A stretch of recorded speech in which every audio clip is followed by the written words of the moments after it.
Labor Talks, recorded at Chippewa Valley Community Television in Eau Claire, Wisconsin. Good morning. I'm Dean Scanlon. Welcome to Labor Talks. Today we have a special guest, Ray Wiatt. Ray is the Wisconsin Laborers Apprenticeship Coordinator. Ray, good morning to you, sir. Morning, Dan. All Pleasure right. to be here. Thanks for having me. No problem. Thank you very much.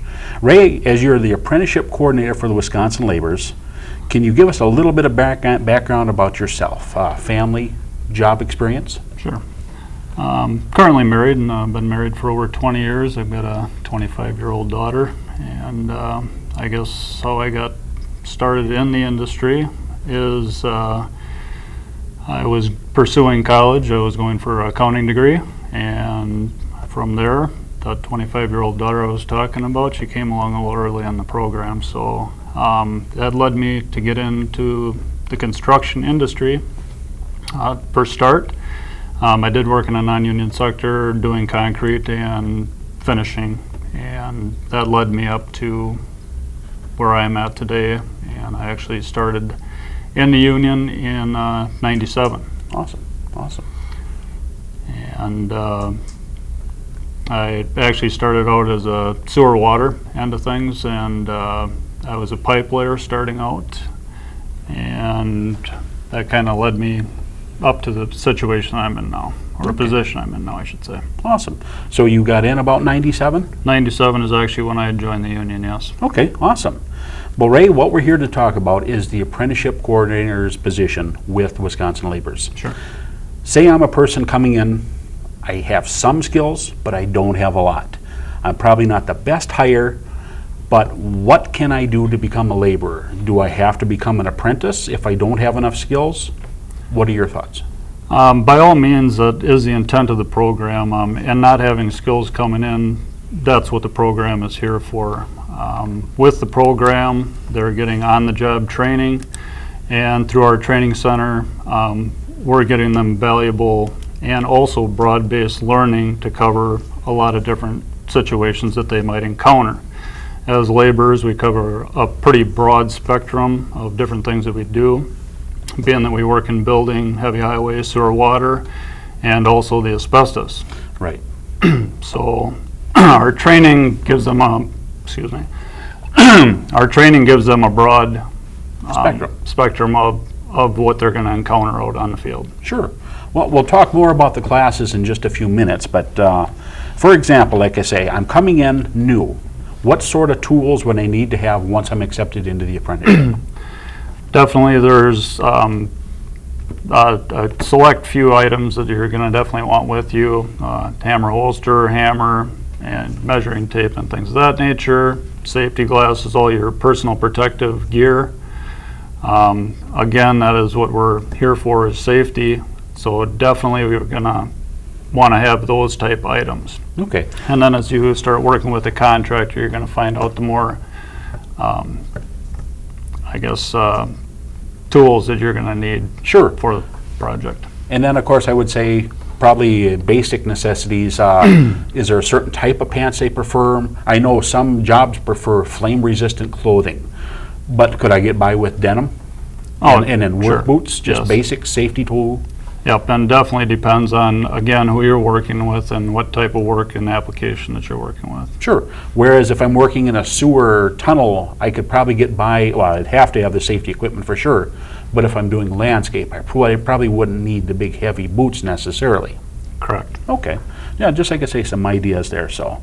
Okay, well, Ray, I'm interested in becoming an apprentice. Who do I need to start contact with? The contact is going to be directly with me. Okay.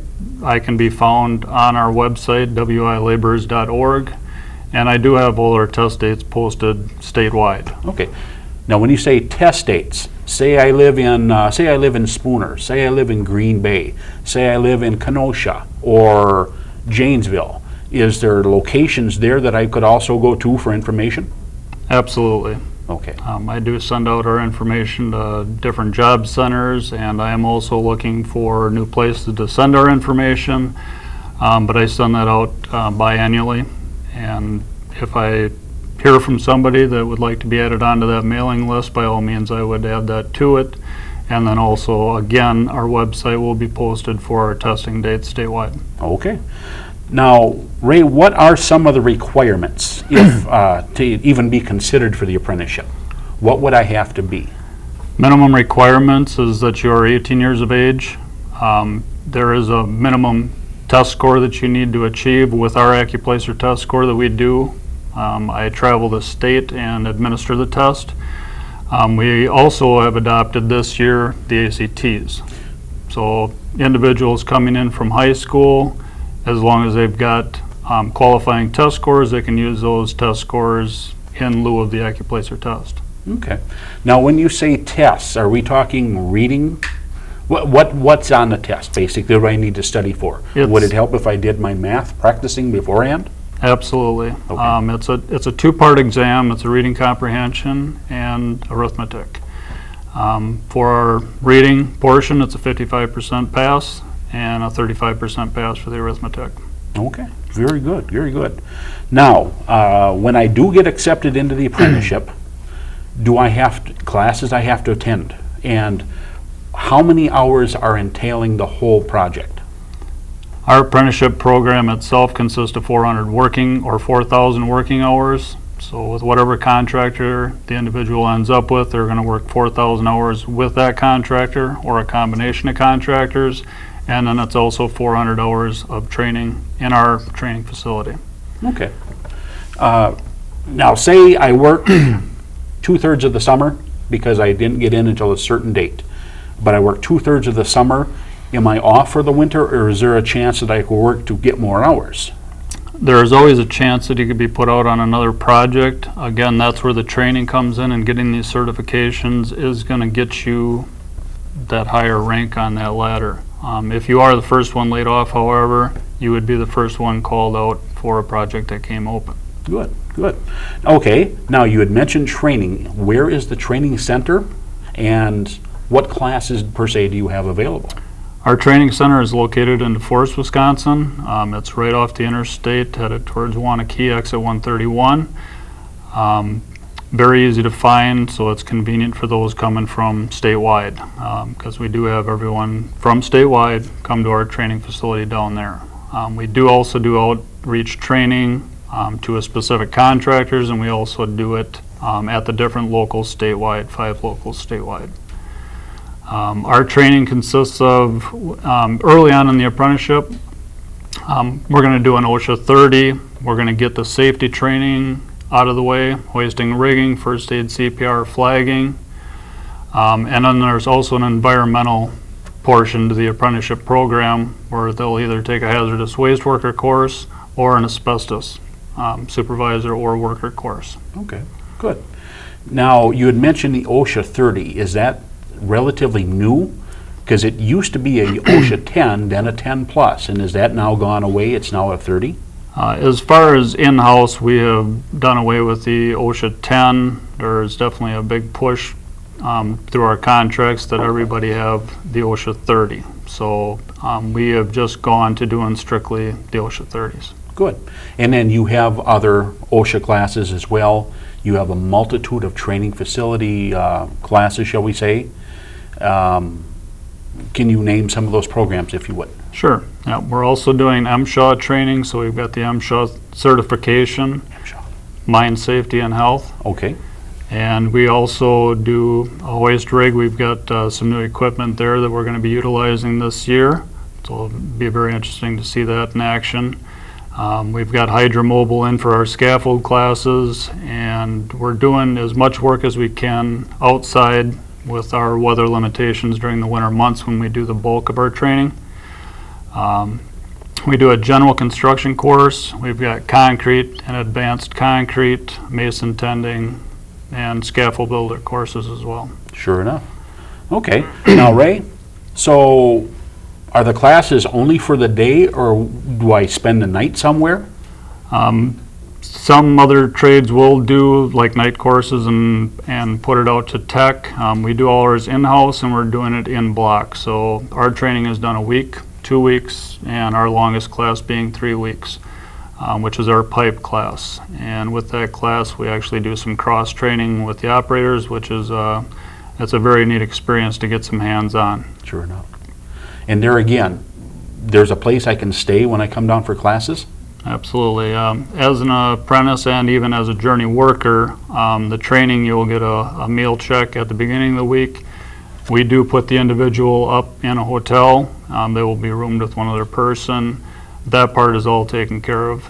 And they also get mileage check from their home, provided they're outside of 50 miles at the end of the class. So that's one of the benefits of paying my working dues, because that helps support this program, and that way it doesn't come directly out of my pocket to spend whatever per day per night, correct? Absolutely. Okay, good. One other thing I was going to ask you there too, what type, the classes, are they run year-round and then slow down for the summer months? How do you do that? The bulk of our training, we're actually coming up with this season's training schedule that should be out at the end of this coming month. That will be posted on our website as well, and it is also mailed out to the members. Okay. The bulk of our training, I would say, is basically between September and April. However, we do offer training all year round. Good. Now you mentioned that we would get a flyer in the mail, a mailer. Is there a way I can sign up online? Yes, there is. Okay. As a journeyman, you can sign up online, and there is an application process that you can fill out online, or you can fill it out manually, mail it in, and do it that way. As an apprentice, I do all the scheduling for the apprentices currently, so they will receive their class schedule via email or mail if they do not have an email. And their contractor also gets that schedule. Sure enough. Okay. Now, Ray, say I come in as an apprentice, I'm accepted, I'm in the program, but I'm working on a job that's, say, 3 years long. Am I required to leave to go to school? Or are there allowances for short-term put-offs, if you will? When class is scheduled, class comes in place of work. There we go. Okay. So if you are scheduled for class, you attend the classes. Again, the contractor does know when you're scheduled for training and when you're supposed to be there. Gotcha. Okay. Now, Ray, also, one of the things I wanted to ask you is with the implementation of right to work in the state of Wisconsin, something that's currently under review, has the apprenticeship numbers been affected dramatically, or in your own words, how have they been affected? I would say that they haven't been affected at all. Reason being the right to work was enacted in March of 15, and we had contracts. The bulk of our contracts were already in place prior to that happening. I have not seen anything except an increase in numbers since then, so basically that hasn't really affected us to this point. Okay. Now, Ray, have you done much recruiting, or the locals themselves at the local schools?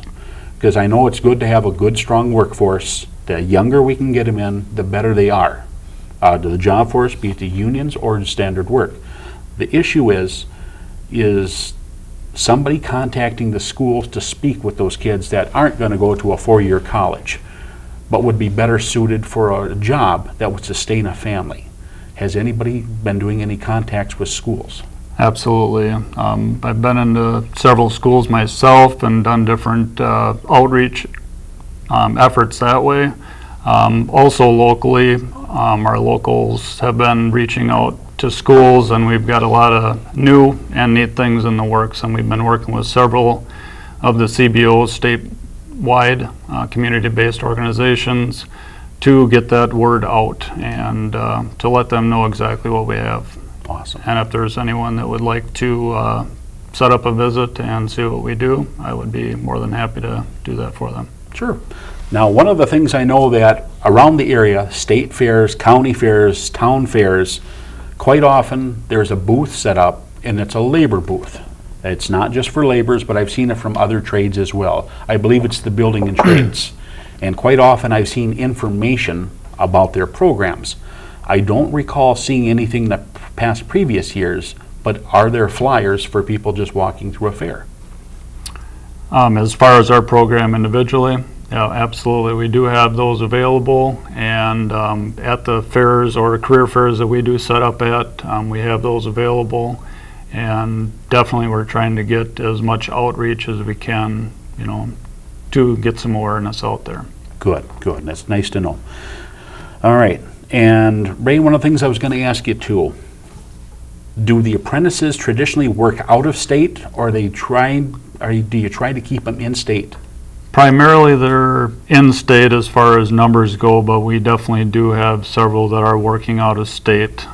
Some might be kind of a border back and forth, but we do have some that are several states away as well. Okay, so chances are you're not going to send an apprentice to North Dakota to work on the oil fields or to Kansas to build a building necessarily, correct? Exactly. Yeah. Okay, okay. Now, do the apprentices get any, how does the pay scale work? Through our apprenticeship program, an individual would start out at 80% of full scale. Through their working hours, again, it's 4,000 working hours. Every 1,000 hours of that, they would receive a 5% increase until all their training is fulfilled, all their work hours are done, and then there's also an 8-hour transition to trainer course that they need to take in their final quarter of their apprenticeship in order to get all the way on to full-scale journeyman. Good, very good. All right, so one more time, there again, you have classes throughout the year. Taking more classes would make a worker more hireable, would it not? Absolutely, definitely more marketable. Is there any limitations? Say I take a class at the beginning of my first year in, but then 15 years down the road when I haven't had any sort of work in that field, can I come back for a refresher course? Absolutely. I mean, as an apprentice, these classes are provided for you, and as a journeyman, you can always come back and brush up on some things that you may have laxed on a little bit. Okay, we have 9 minutes left. I was going to say one more thing I was going to ask on that issue too. I'm from the Eau Claire area. Could I possibly wind up on a job down in Kenosha? Could I wind up in a job in Janesville? Is it relied on basically the company that I'm currently working with? It's weighed on that quite heavily, depending on how that contractor does travel, how they move around the state, where their work is. But by all means, you need to be ready for travel because it is definitely, I guess, a part of the program. Definitely if you end up with someone that doesn't get out of their area very much and they've got enough work to sustain, otherwise you definitely need to have transportation. Sure. Now, there again, I see a couple names in the area. Market and Johnson, of course, is from the Eau Claire area. I have seen Bolt trailers. I've seen Zenith Tech trailers. I've seen Lunda trailers. And I do know that if you work real good with the company, that they have kept you on for at least the remainder of the season. Do they have a special priority over any company for the next year? Other than that, if you were working with them and got laid off, and you worked with another company, would they necessarily wait for you the next year? Say you got a month left to go, but they need you now. I don't want to drag up necessarily, but how would that work? In their layoff period is the only time that you would have that opportunity to do switch offs with a company, unless it was agreed upon by both companies involved. The idea is that that contractor is building you for their company, and ultimately that's the way we like to see it. However, if you are laid off, we definitely know that you need to keep money coming in, so that's when it would happen. Work when the work is there. Exactly. All right. Now, one more thing I was going to ask you too was to talk about when I go to a job site, I have my hammer belt, I have a hammer, I have my tape, I have my basic safety equipment. Does the company provide anything? I know some companies have offered gloves, but traditionally they offer you a helmet from their company. They have temporary side shields if you forgot some of yours. But basic tools, they should have everything along the line. I shouldn't have to worry about bringing in my own special set of chisels or a special hammer drill. They should have everything. Yes, they should have that equipment for you, but definitely you want to have the basic tools coming in. If there's any special PPE and stuff like that, definitely the contractor is going to be there to offer those things. Otherwise.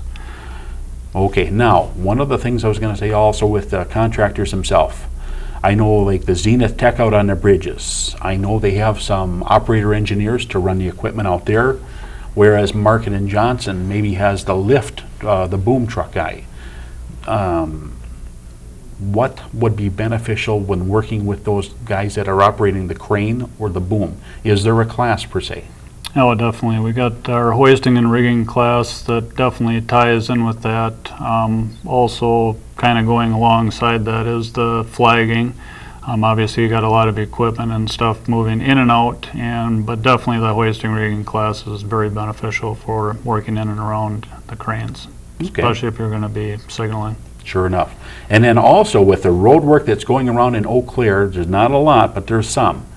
I see a lot of folks out there that are encountering these barrels that don't have a clue how to drive amongst the barrels when they're well defined. Do you guys actually do help traffic control? I know you have a signal and rigging class, but do you have a flagging class? Yep, absolutely.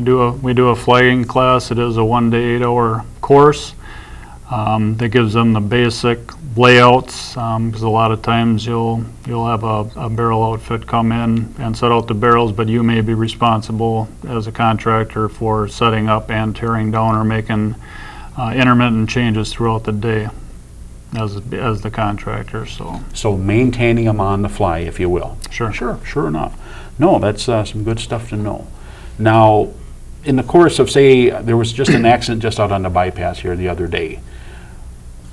There was nobody working. The barrels were set out. Have you had a lot of incidents where people just don't drive responsibly, and hopefully nobody got hurt? I'm assuming that because I see a lot of barrels knocked off on the side of the road. I don't know if it's kids just playing, but how do you folks handle that?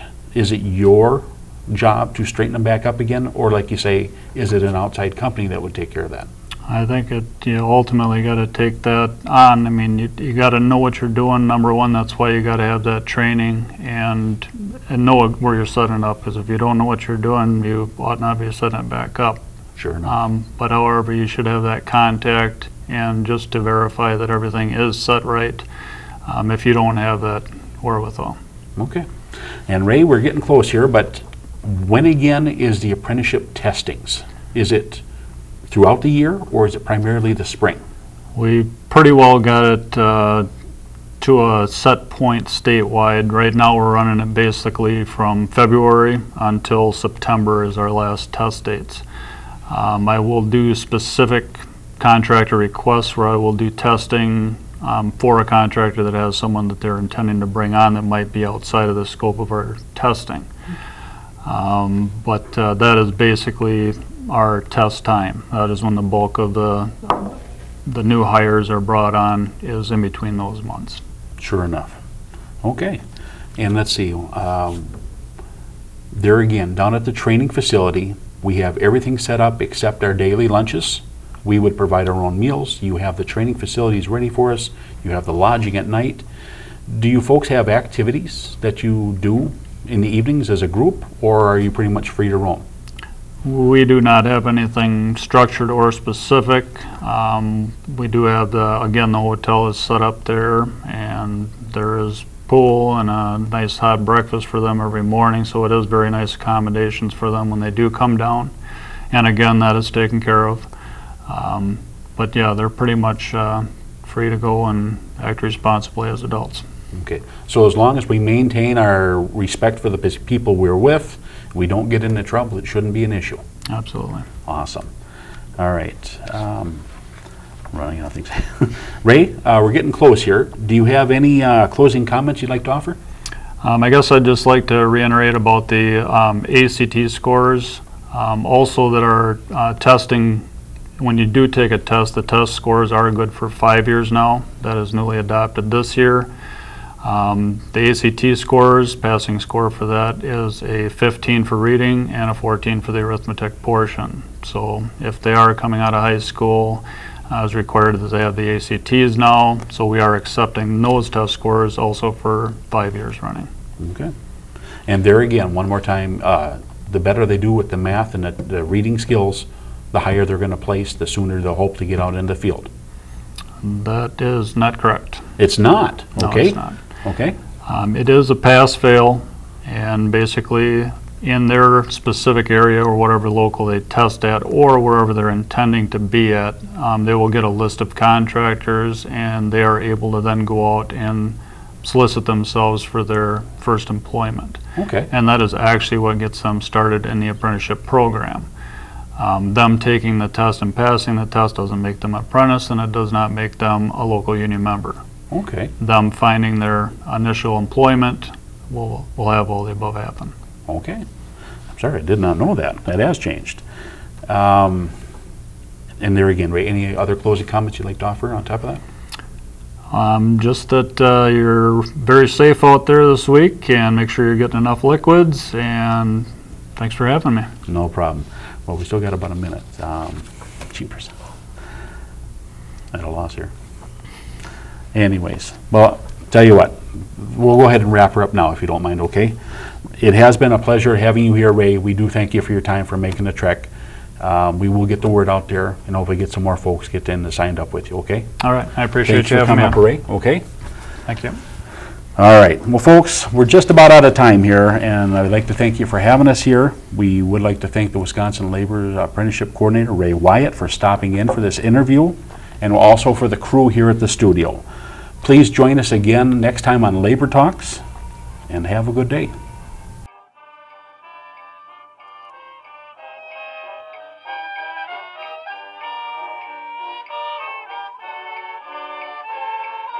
Chippewa Valley Community Television is made possible by continuing community support. If you would like to volunteer or make a donation, you can contact us by calling 715-839-5067 or on the web at www.cbctv.org.